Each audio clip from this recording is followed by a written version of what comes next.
Salam semangat belajar IPA. Baik anak-anak semuanya, di video kali ini kita akan belajar tentang 8 ciri-ciri makhluk hidup. Materi dalam video ini bisa kalian baca lebih lanjut di buku IPA Terpadu untuk SMP ataupun MTS kelas 7, disusun oleh tim Abdi Guru dan diterbitkan oleh penerbit Erlangga Jakarta. Video ini saya buat untuk mengikuti kontes guru online Erlangga tahun 2020. Baik anak-anak semuanya, kita tahu kalau di ekosistem kita terdapat dua komponen, yaitu komponen biotik dan komponen abiotik. Komponen biotik adalah komponen makhluk hidup dan komponen abiotik adalah komponen yang tidak hidup.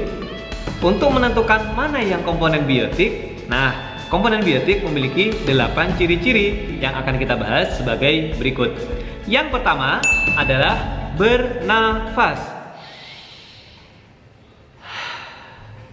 Ya, bernafas adalah ciri-ciri makhluk hidup atau nama lainnya adalah respirasi. Kalau pada manusia dan hewan, proses bernafas atau respirasi adalah mengambil oksigen dan mengeluarkan karbon dioksida.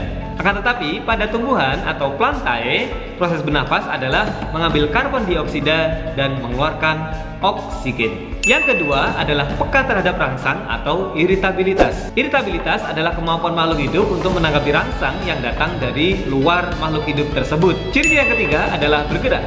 Sebagaimana manusia maupun tumbuhan yang lain pasti bisa bergerak. Akan tetapi akan ada perbedaan antara gerak pada manusia dan juga gerak pada tumbuhan. Selanjutnya adalah memerlukan nutrisi. Di dalam proses pembentukan makanan ini atau nutrisi, makhluk hidup biasanya akan dibagi menjadi dua lagi. Ada makhluk hidup yang autotrof, ada makhluk hidup yang heterotrof.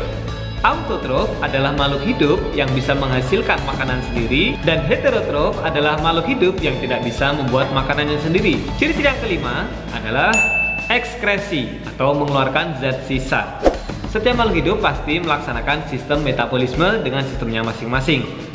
Hasil dari metabolisme tersebut dikeluarkan dari tubuh melalui sebuah proses yang namanya adalah proses ekskresi atau pengeluaran zat sisa.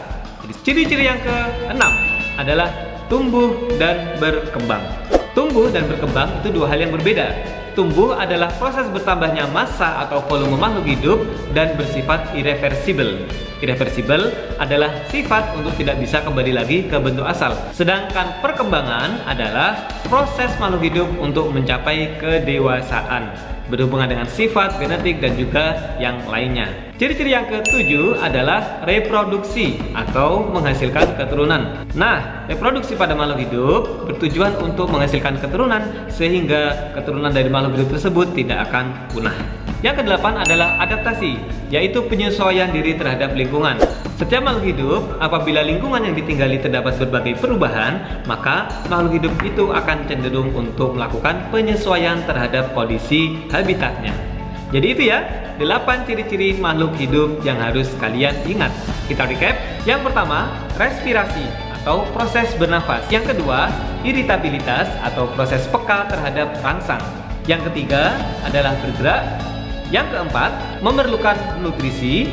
Yang kelima, ekskresi atau mengeluarkan zat sisa. Yang keenam, tumbuh dan berkembang. Yang ketujuh, reproduksi atau berkembang biak. Dan yang kedelapan adalah adaptasi atau penyesuaian diri terhadap lingkungan. Terima kasih sudah menonton video pembelajaran kali ini. Semoga bisa menjadi ilmu dan wawasan yang bermanfaat untuk kita semuanya. Untuk mendukung karya Pak Awad yang lain, jangan lupa subscribe, like, komen, dan share video Pak Awad ini. Terima kasih. Salam semangat belajar IPA. Sampai jumpa.